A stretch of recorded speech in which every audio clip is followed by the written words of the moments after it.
Delegating tasks can be a difficult endeavor, and that's especially true if you're a solopreneur or a small business owner and you haven't really done it before. However, it's absolutely crucial in order to grow and scale your business so that you can really become a true leader and lead your business to success. Maybe you've done all the work yourself so far, or maybe you even already have a small team but still do the bulk of the work yourself.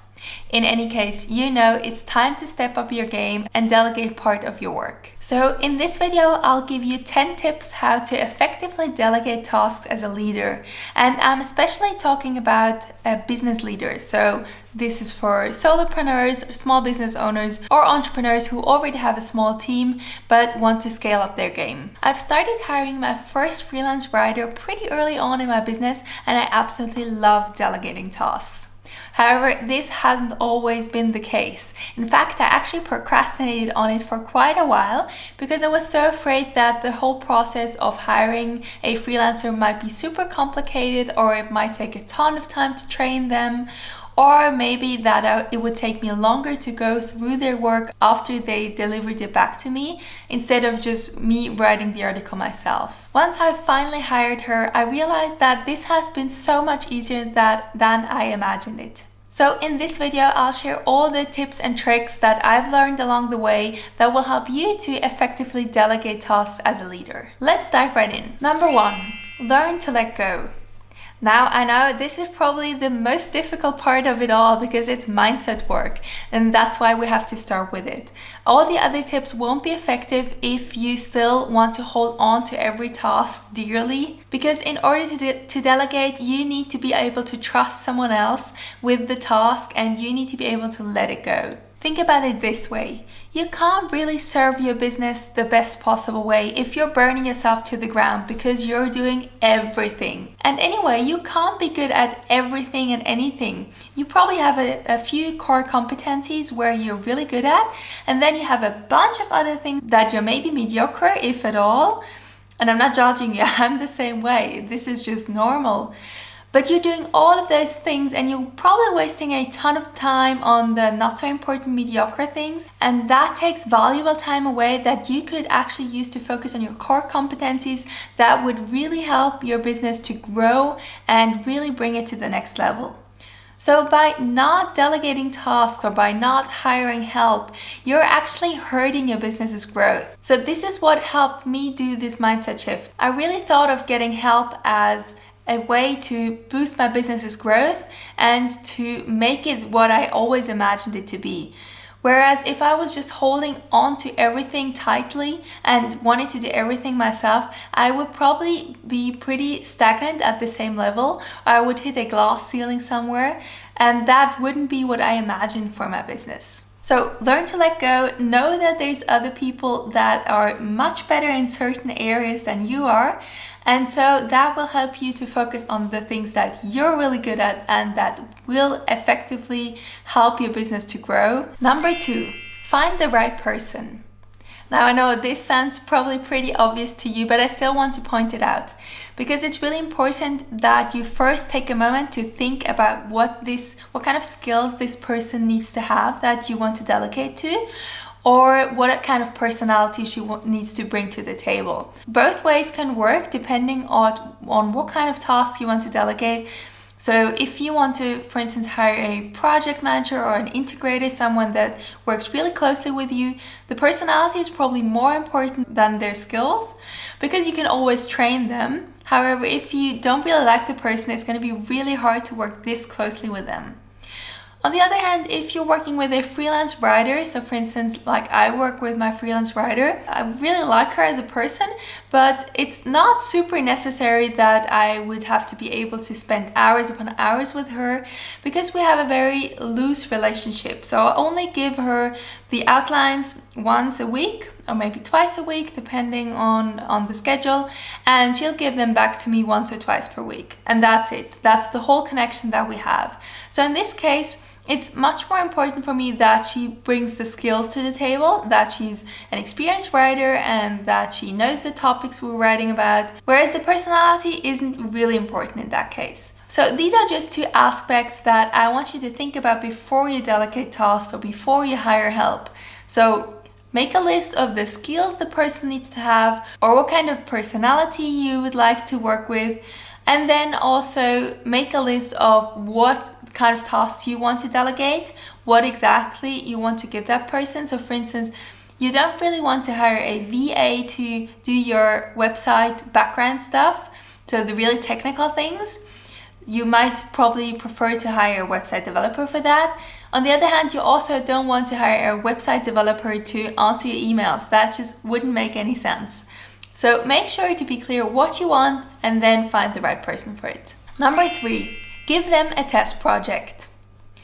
So that goes hand in hand with number 2. So in order to find the right person, I highly recommend first giving your best candidates a test project so that you can see how they work. So you can pretty much test their skills or see where they might need improvement, and so that you can find the perfect fit for you. So when I hired my first freelancer, I went onto Upwork, which I highly recommend to find any kind of help or any kind of freelancer. And so I posted the job, and then I had a bunch of replies, and 2 or 3 really stood out to me. So I messaged back and forth with a few of them, and in the end 2 candidates sounded the best to me. So what I did is I gave each of them an article to write, and then once I got them back, one clearly stood out. So I could still use both articles, so I still posted both articles, but one was much better than the other. And so this was a super easy hire. So instead of just hiring someone and hope for the best, really give them a test project and then compare. Number 4, provide clear step-by-step instructions.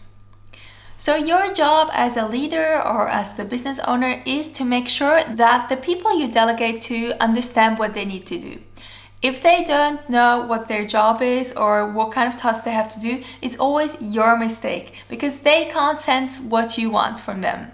So it's very important that you list everything out in a very clear manner. So I really try, whenever I delegate something, I really try to be as detailed as possible so that most of the frequently asked questions are already answered in my instructions. And then if I've worked with a couple of people or if I've worked with a freelancer a couple of times and I notice common questions coming in, then I would add that to those instructions. So the best way to do that is to already have it ready before you give your freelancers or hires the test project, so they can already work with that. But in case it was something easy and you didn't have it ready yet, definitely make sure to have that prepared before you bring the person on. So in my case, I've done it the simplest way possible. I've just provided a Google Docs document where I've written all the instructions down, and then I've uploaded it into a Google Drive folder that's shared with the freelancer so she can always access it whenever she needs it. Number 5, use screen recording for more complex tasks. Instead of writing the instructions down, what you can also do, and what I highly recommend for more complex tasks, is to record your screen while you do the task yourself.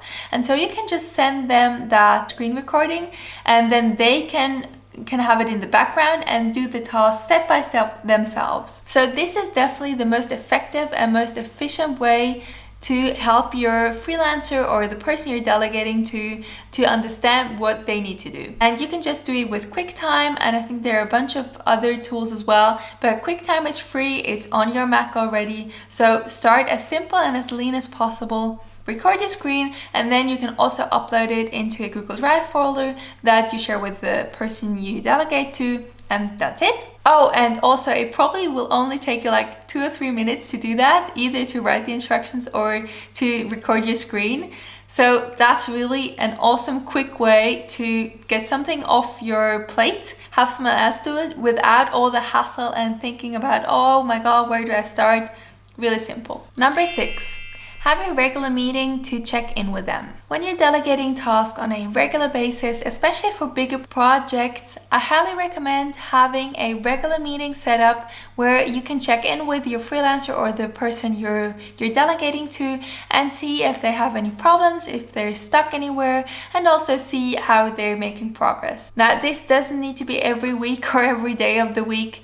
You really want to make it as efficiently and effectively as possible, so once a month should usually usually do the job. Now, to be completely transparent, I currently don't do that with my freelancer because it's very repetitive work. So it's always the same process and always the same kind of work. So there's really nothing where she could make bigger progress or where she could improve or anything. So it's really pretty stagnant and the same, so we don't really need them. However, I do have bi-weekly meetings in my day job. So I still work as a lawyer at an insurance company, and I work pretty freely. So the only kind of meetings we have is a bi-weekly check-in where I can just ask my boss any kind of questions and he can tell me if he has a new bigger case or project coming on. And I've really found this the most effective way to provide a platform for your employees or freelancers so that they know where they can ask you questions and where they can get feedback,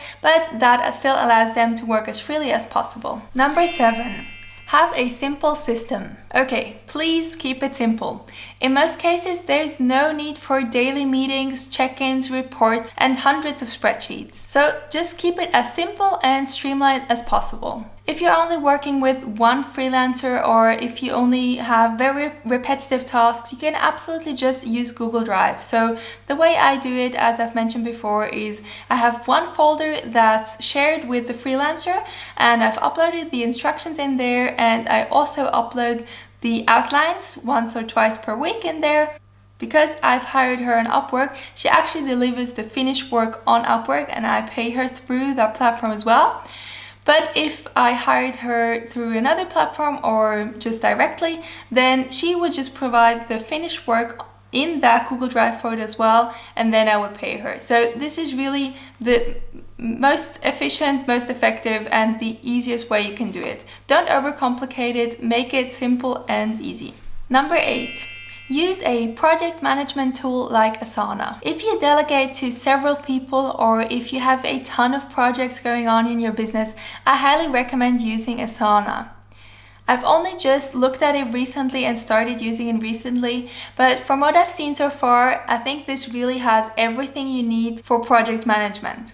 You can assign tasks to people on your team, you can have a calendar view, and you can have tasks under each different project.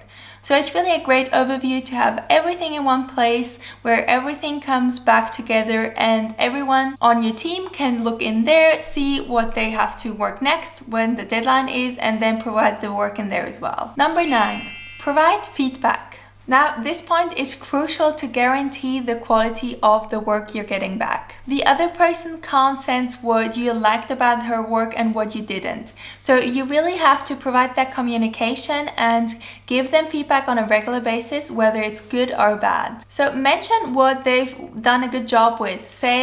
Make them a compliment and say what you really appreciated about what came back to you. But also provide constructive criticism. So it's important to also tell them if something wasn't as you expected or wasn't as good as it should be, because only if you tell them, you'll get the chance that they'll improve it over time, and then they'll also grow with the task or with the project. Just make sure to stay really friendly and nice and just point it out in a very objective manner. So no harsh words, just tell them, okay, please improve that, and tell them exactly what you'd like them to do instead. And number 10, show appreciation. This is a small but mighty point.